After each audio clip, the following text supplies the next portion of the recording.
Welcome to my series Amiga Hardware Programming in C. In this video I'm going to show you how to do basic scrolling on the Amiga hardware and then apply those concepts to tile-based levels. There are horizontal scrolling games like Apedia, or vertical scrollers like Battle Squadron, or even multi-directional scrollers like Turrican.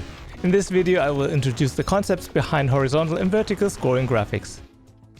To understand scrolling, you should know how Amiga playfields work, so if you don't, I suggest you hop on my video about playfield graphics where I introduce those concepts. To begin, I've prepared an image that is wider and higher than a regular low-resolution display, so we can scroll through it. If the graphics look familiar to you, it is because I've taken some of the tiles from my favorite Amiga game Rock'n'Roll to create the maps used in this video. Vertical scrolling is the easiest to do. We simply update the bit plane pointers to the line and the data that we want to display next in every frame. In this example, I increment the pointers for all bit planes to scroll up for a certain amount of lines and then scroll back down again. Horizontal scrolling requires a little more work. In principle, we can easily scroll in steps of 16 pixels by incrementing or decrementing the bit plane pointers by 16-bit word addresses. But typically we want to scroll in pixel increments, and on the Amiga this is implemented with delay values. To make this work, we first have to tell the system to start fetching data a word earlier than without horizontal scrolling. Since we have a low resolution display, the value for DDF start changes from hex 38 to hex 30 to specify that we want to start fetching data 8 color clocks or a 16-bit word earlier than without horizontal scrolling. That also means that the hardware is now reading a word more, so we need to reduce the value that we used in the bitplane module registers by 2 bytes. These changes have two immediate effects. First, we won't be able to use sprite number 7 because now the start of the bitplane DMA overlaps with sprite 7's DMA time slot. The second effect is that the display will be shifted to the left by 16 pixels, so in order to get the same display as we would see with the regular DDF start, we would have to subtract the bitplane addresses by 2. In order to define a pixel-wise horizontal shift, the BPLCon1 register contains 2x4 sets of delay bits which define a delay of 0 to 15 pixels for each of the two playfields in dual playfield mode. These values specify the number of pixels the image will be shifted to the right, and since we only use a single playfield, we will set both sets of delay bits to the same values. When we do horizontal scrolling, we define the amount of pixels that we want to scroll the display buffer by using a combination of the bitplane pointers and the delay values. We convert from a shift value in pixels to the bitplane pointers by dividing this shift value by 16 to obtain the number of words that need to be added to the bitplane addresses. The delay value is determined by subtracting the shift value modulo 16 from 16.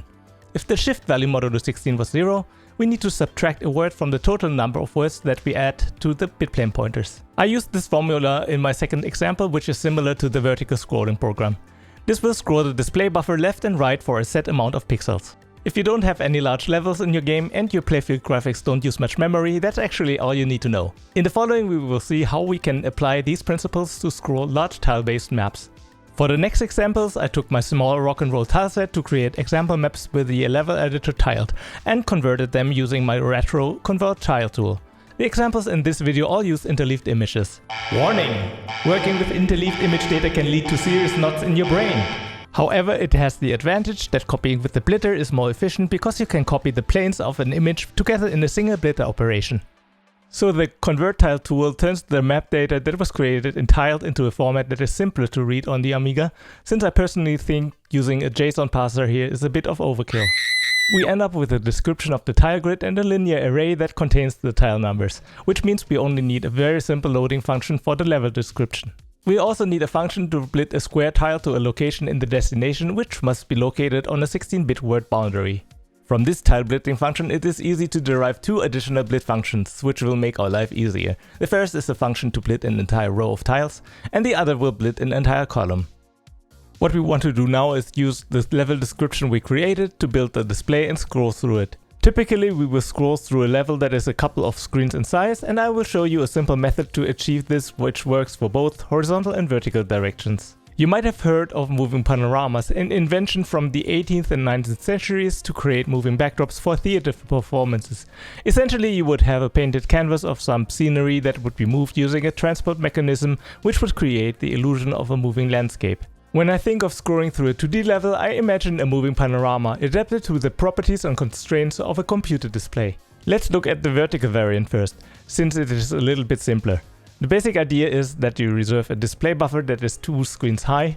to be exact, twice the display window height plus 2 times the height of a tile. I am demonstrating this in NTSC and pick a display window size of 320 by 192 pixels.